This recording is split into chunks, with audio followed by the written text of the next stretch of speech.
Umaga nitong February 2028 ang 2026, tumulak ang grupo ng mga Agila sa pangunguna ng Bulacan Stronghold at ni Luis Viena kasama ang United San Pedro Citizen Action Group Inc.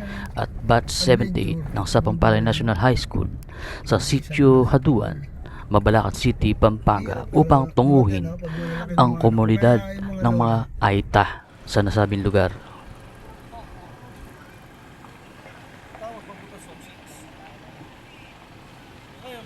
Sanay sila eh.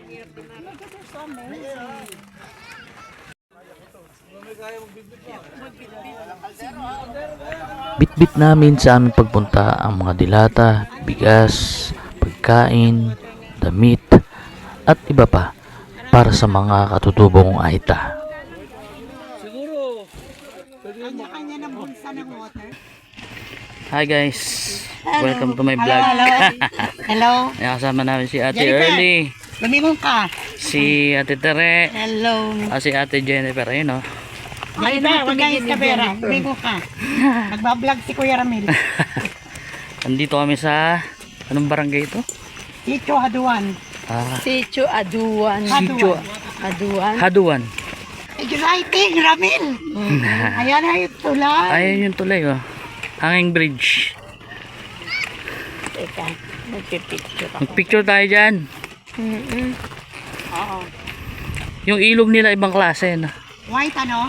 White, walang tubig. Nakayan. Ay, hindi, may tubig naman. Uy, hi guys.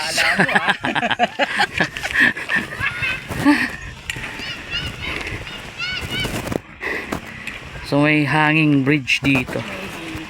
Hanging Ay, bridge. nakaka-excite. Sigurista si Lola. May dalang tungkod, may dalang fan. Madali po, hindi. Tuyo naman po kaya hindi po madulas. Yan, may hanging bridge, mahaba.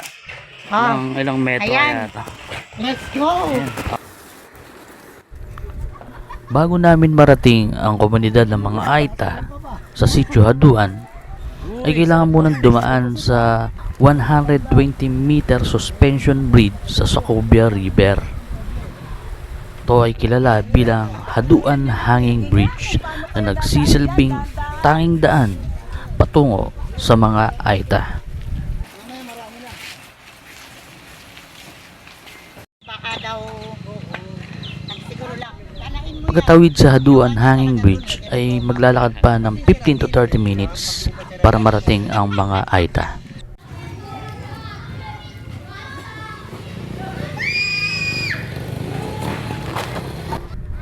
At pagkarating nga sa Haduan Negrito Integrated School ay agad inihanda ng grupo ang mga ipapamigay para sa mga katutubong Aita.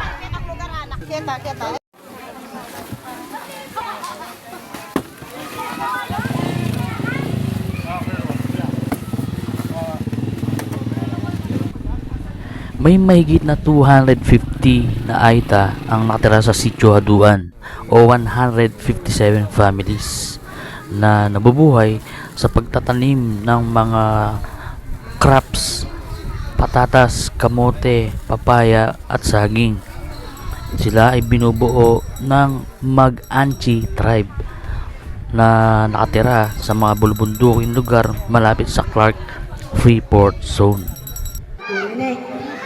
Lord, salamat sa oras nito at nandito po ang aming bisita upang magbigay sila ng tulong kunti sa amin.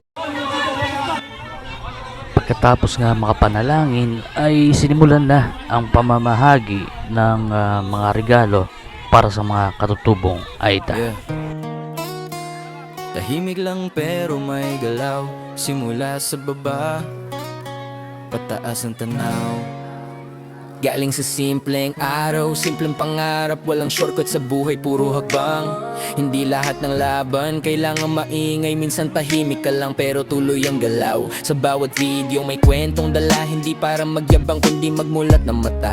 Kung saan ka galing wag mong ikaya. Doon nagsisimula ang tunay na lakas mo bro, tandaan mo yan. Hindi lahat makakaintindi, ayos lang. Hindi para sa kanilang mission mo tol. Kung may nanonood man o wala, tuloy ka lang, sarili mo ang kalaban mo. Homeboy in action, galaw kahit pagod, hindi sumusuko kahit mabigat ang buhos. Sa bawat hakbang may aral na baon, hindi perpekto pero totoo ang galaw ko. Homeboy in action, araw-araw grind, hindi para sumikat kundi para umangat. Kung may pangarap ka, simulan mo na ngayon, walang ibang tutulong sa'yo kundi ikaw bro. May araw na mabagal, may araw na bagsak, may comment na masakit, may duda sa utak, pero hindi lahat ng puna ay bala. Yung iba hangin lang, hayaan mong lumampas. Hindi kailangan ng mamahaling eksena kung ang dala mo'y tunay na kwento ng buhay. Mas solid ang content pag may pinanggalingan, mas ramdam ng tao pag totoo ang dahilan. Kung naghahanap ka ng inspirasyon, tumingin ka sa salamin, nandun yun.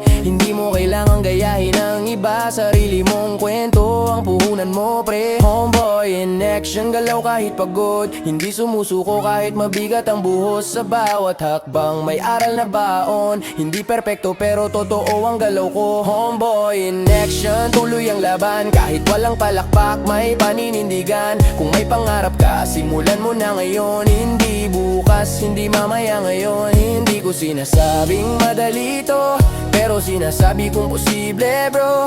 Kung kaya ko, kaya mo rin, kailangan mo lang maniwala at kumilos. Tahimik lang pero may galaw. Homeboy in action, action, action.